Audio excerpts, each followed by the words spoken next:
मनीषा, कार्तिक, प्रिया और नितेश चारों रात के तकरीबन 12 बजे जंगल के सुनसान इलाके में घूम रहे थे।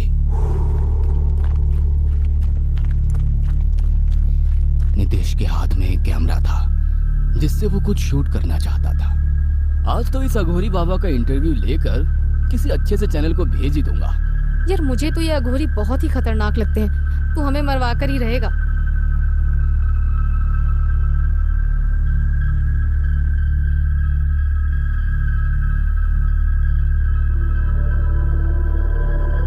कुछ देर के बाद उनको एक बरगद की पेड़ के नीचे एक अघोरी जमीन पर बैठा आंखें बंद किए तपस्या करते हुए नजर आया।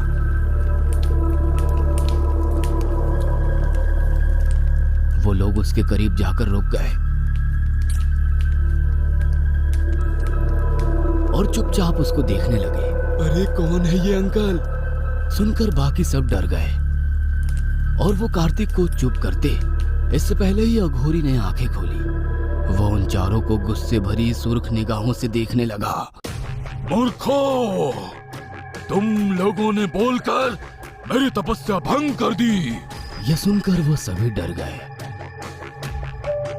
बाबा हमें माफ कर दीजिए प्लीज। अंकल, हमारा आपको डिस्टर्ब करने का कोई इरादा नहीं था। एक एक करके सभी ने उससे माफी मांगी, लेकिन अघोरी शांत ना हुआ। फिर वहां उसी के जैसे दिखने वाले और 5 अघोरी आए।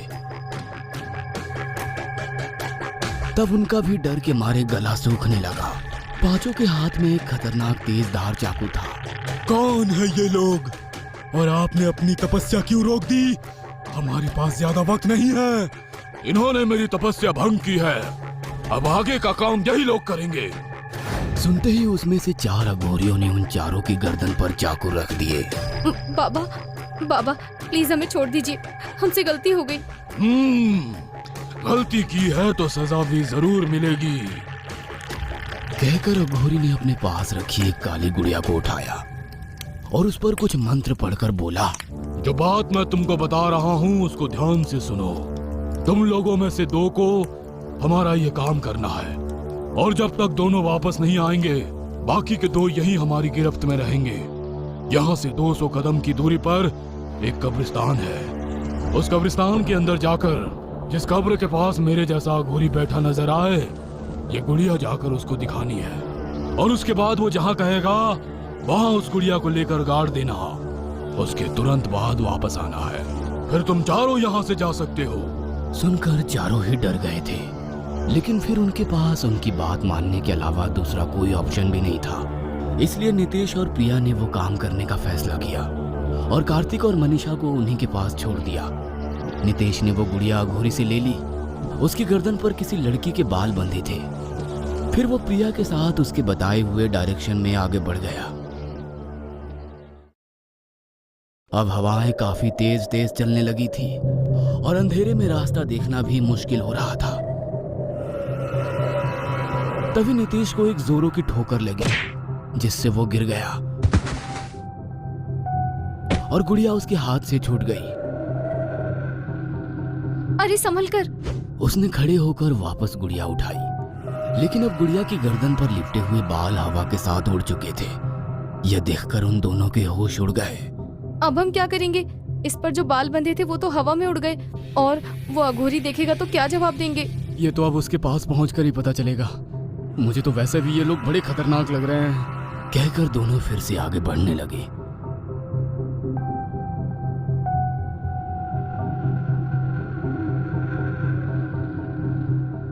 जब वो दोनों उस अघोरी के पास पहुंचे तो वो गुड़िया देखकर बोला,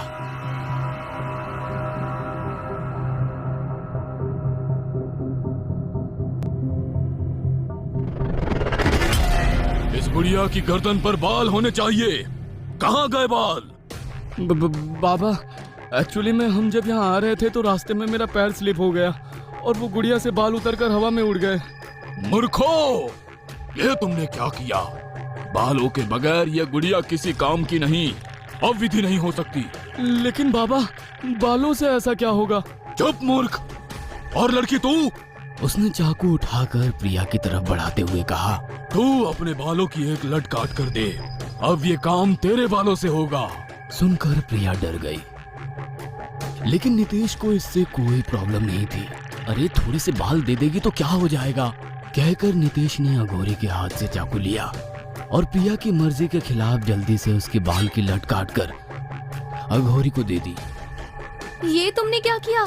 चुप हो जा लड़की। कहकर उसने बालों को गुड़िया की गर्दन पर लपेट दिए और नितेश को बोला, इस गुड़िया को उस 5वीं कब्र के ऊपर की मिट्टी हटाकर दबा दे। और फिर कुछ कदमों की दूरी पर एक कब्र के ऊपर मिट्टी हटाकर उस गुड़िया को वहां गाड़ दी।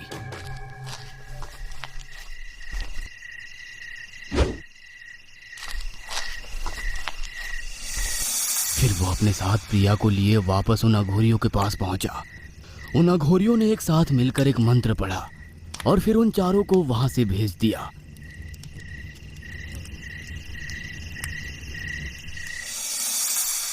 कुछ दिन बाद चारों दोस्तों ने साथ डिनर किया और फिर अपने अपने कमरों में पहुंच गए। मनीषा का अभी भी सोने का मन नहीं था, इसलिए वो गार्डन में जाकर झूले पर बैठ गई।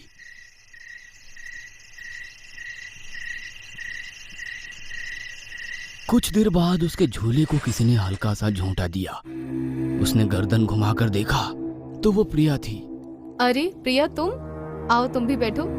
नहीं, तू बैठी रह, मैं तुझे झूला झुलाती हूँ। कहकर पीछे खड़ी प्रिया उसको झूला झुलाने लगी। प्रिया की आंखें पूरी लाल हो चुकी थी और उसके बाल खुलकर हवा में लहरा रहे थे। उसने झूले को बहुत ही तेज तेज झोंटे देने शुरू कर दिए। प्रिया, ये क्या कर रही है? मुझे डर लग रहा है। प्रिया, प्रिया। उसकी आवाज सुनकर भी प्रिया उसको तेज तेज झोंटे देती रही। अब झूला बहुत ऊंचाई तक जा रहा था और मनीषा को बहुत डर लग रहा था। प्रिया, प्रिया रोक, रोक इस झूले को प्रिया। वो चिल्लाती रही, लेकिन प्रिया जोर जोर से हंसते हुए उसको झुलाती रही।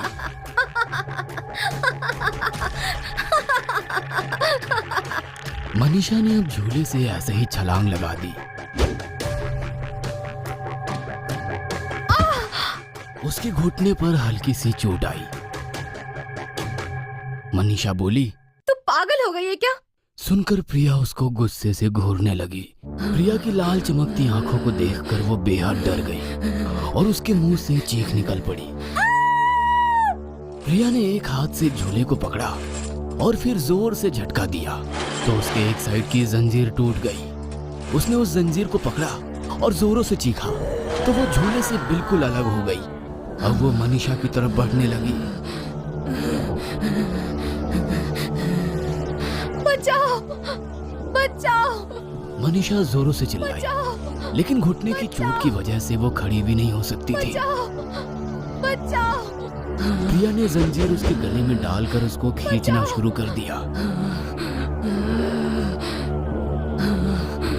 मनीषा की आंखें ऊपर को चढ़ने लगी और उसके मुंह से खून निकलने लगा।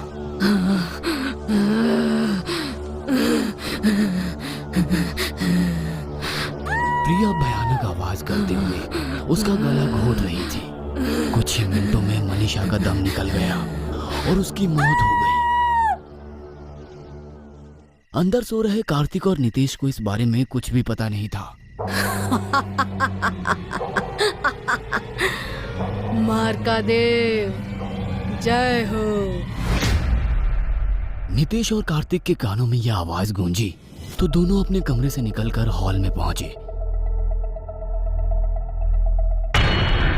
उन्होंने देखा कि प्रिया सामने दीवार को खरोच रही है। प्रिया, ये तुम क्या कर रही हो? सुनकर प्रिया ने झटके से उन दोनों की तरफ देखा। उसकी लाल चमकती आंखें और तेज धार नाखून देखकर दोनों के रोंगटे खड़े हो गए।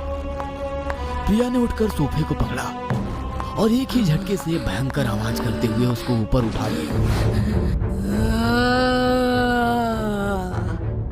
फिर उसने सोफा उन दोनों की तरफ फेंक कर मारा, लेकिन वो दोनों तेजी से हट गए और सोफा दीवार से जा टकराया। फिर अगले ही पल प्रिया ने टेबल उठाई और कार्तिक के ऊपर दे मारी। अरे! कार्तिक के कंधे पर चोट आई और वो जमीन पर गिर पड़ा। प्रिया उसके उसके सीने पर बैठ गई और फिर उसने 2 बार तेज नाखूनों से उसके चेहरे पर हमला किया। उसके बाद वो सीधा नितेश पर झपटी। उसने जैसे ही नितेश की गर्दन पकड़ी, उसकी टी शर्ट के अंदर लगा क्रॉस का लॉकेट बाहर आया, जिसको देखकर वो चिल्लाते हुए पीछे हट गई। और का देव को खून चाहिए। उसके कानों में यह स्वर गूंजा और उसने टेबल पर रखा चाकू उठाया और तेजी से बाहर की तरफ भाग गई। नितेश ने सहारा देकर कार्तिक को खड़ा किया और फिर दोनों बाहर पहुंचे।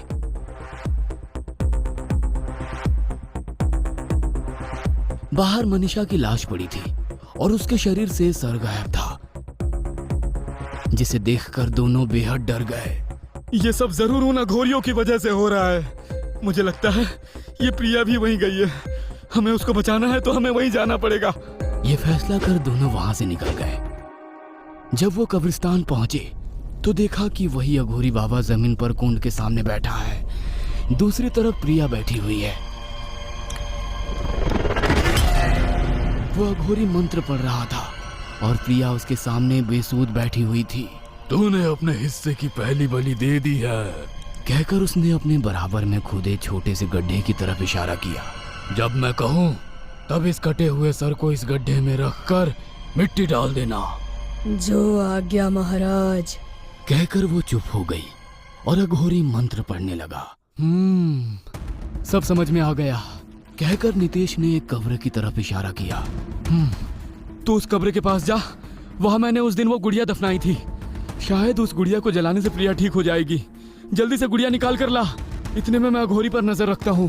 ठीक है, कहकर कार्तिक आगे बढ़ गया और नितेश उन दोनों पर नजर रखने लगा। जैसे ही नितेश ने कब्र के पास पहुंचकर ऊपर से मिट्टी हटाई, अघोरी को पता चल गया और उसने आंखें खोली। मूर्ख, क्या कर रहा है? उसको खत्म कर दो, जल्दी जाओ। सुनकर प्रिया खड़ी हुई और कार्तिक की तरफ बढ़ने लगी।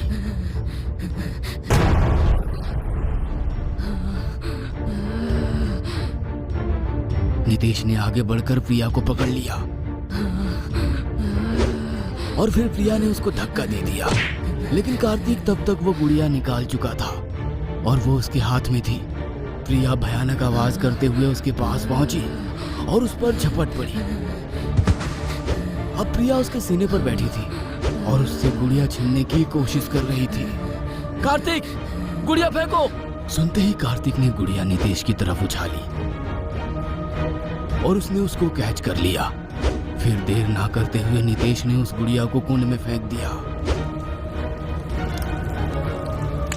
नहीं मूर्खो, ये क्या किया? गुड़िया के जलते ही प्रिया एकदम से होश में आ गई और हैरानी से सब कुछ देखने लगी।